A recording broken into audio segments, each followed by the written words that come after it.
Hello everyone and welcome to Games, Comics and Crafts.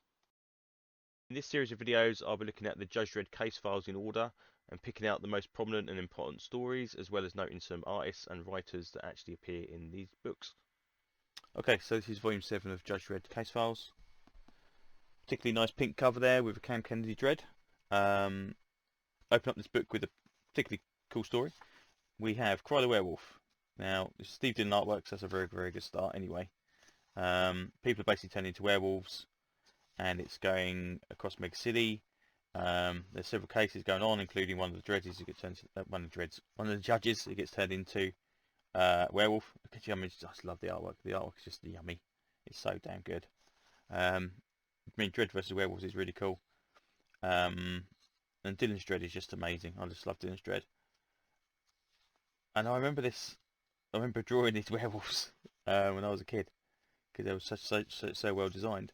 So yeah, they keep going. It keeps going, and there's werewolves and werewolves and werewolves for a good few issues. 6 parts of werewolfness before the fatal white werewolf manages to bite Dredd.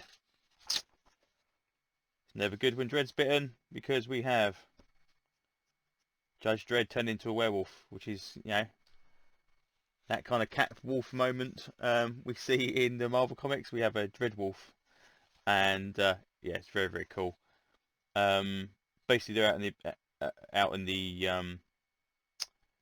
this judge is out in the long walk and stumbles across Dredd, and basically manages to bring him back. And unless I'm mistaken, there's a particularly cool quote at the end of it. Yeah. Oh, you go. It's in the Undercity, because when you do the long walk, you can either go into the Undercity or you can go into the Cursed Earth.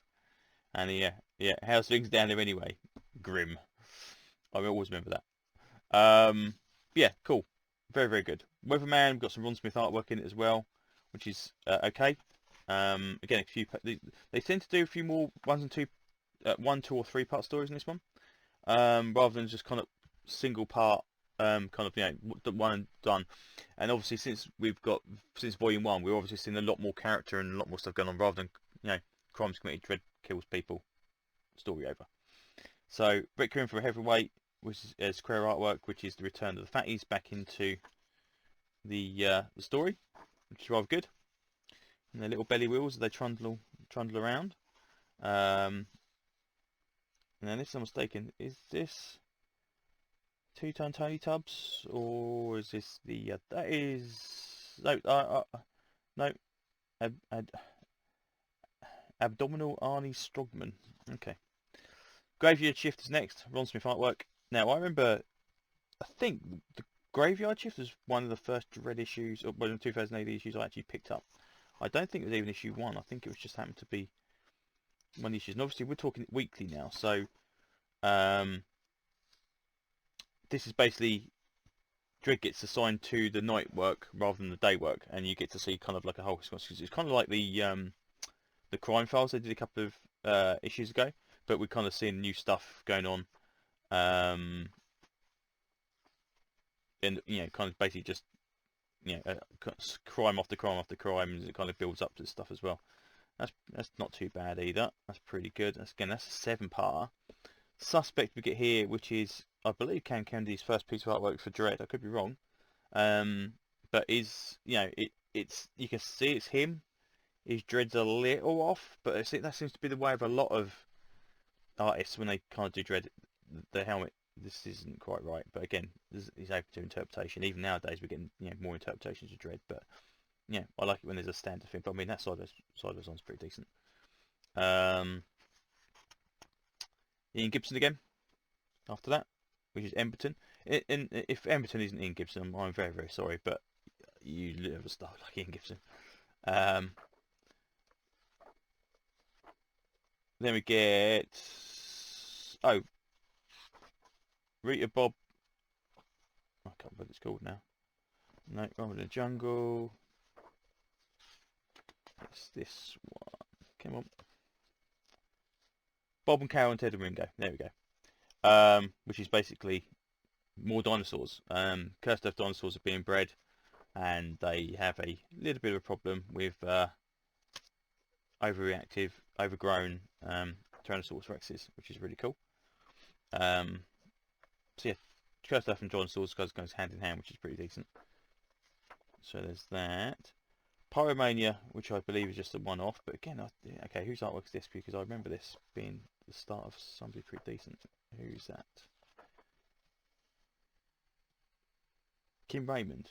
Now, I think Kim Raymond did quite a bit during this era, because I recognise that Dredd, but I could be wrong. But again, even, yeah, isn't that Dredd how it's slightly off. We get Magruder again, which is really, really cool. Back to Steve Dillon. And that Firebomb book picture being in the Games Workshop role-playing game. Remember that? Itai being mugged, which is Guard Ape Head, which is basically like a superhero for hire group. Bob's Law, which is a story about the renumbering of the sectors, basically because of this apocalypse war taking out so many sectors, they kind of decide to renumber them, and the citizens are not happy because they're effectively losing their postcode and their identity, so there's a bit of an uprising during that. Then you get Citizen Snork, about a guy that grows a really big nose, and that goes on for weeks as well, which I think is brilliant. It's like, hey, this is a guy about a big nose. That's pretty cool. Horton Sector House 9. Now, this I think is where I kind of came in. When I was buying, before then I was kind of reading my friend's 2000 AD. I was getting Eagle, and Sector House 9 I think was one of the very, very first stories I picked up and started buying it kind of semi-regularly. I wouldn't say it was regularly, but I remember the cover to this one, so I think it's the thing. This is Brett Aaron's artwork, so it's I remember this clock guy. This is cool. So this is pretty decent. We get to see Exorcism Department, which is an offshoot of this Psionics Department, and yeah, there's some really cool stuff in this. And this goes on for a little while as well. Just love it. Love it, love it, love it. Like, it's a bit more supernatural, obviously, than we've even seen with, with Judge Death and all this kind of stuff as well. So we get a whole group. And I want to say this is Omar, but I could be wrong. This is a guy who's basically head of science side division at this point in time as well.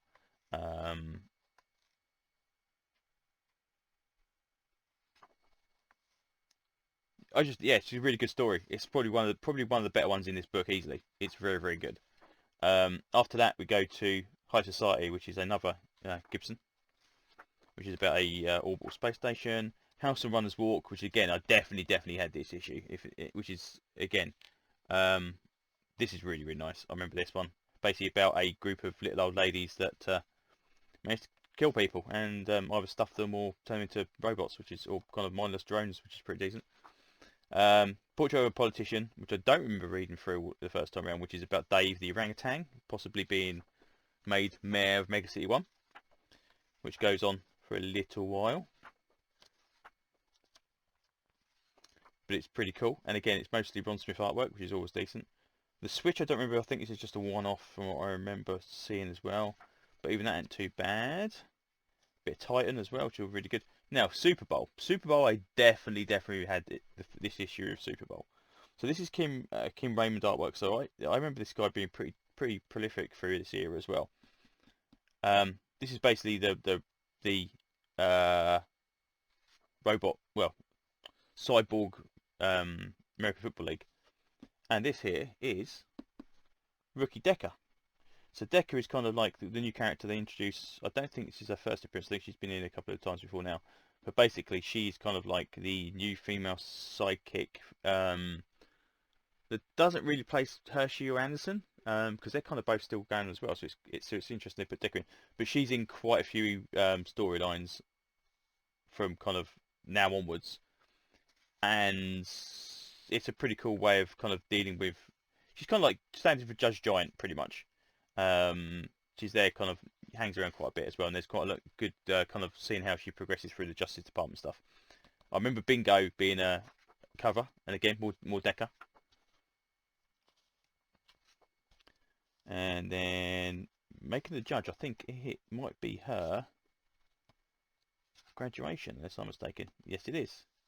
So she kind of shows up.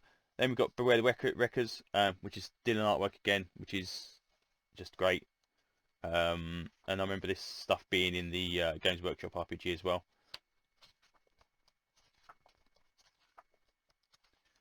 And there is the I Am the Law, obviously in black and white rather than colour, but that's the I Am the Law Cry the Werewolf cover with Dylan, which I remember, and Suspect with Cam Kennedy.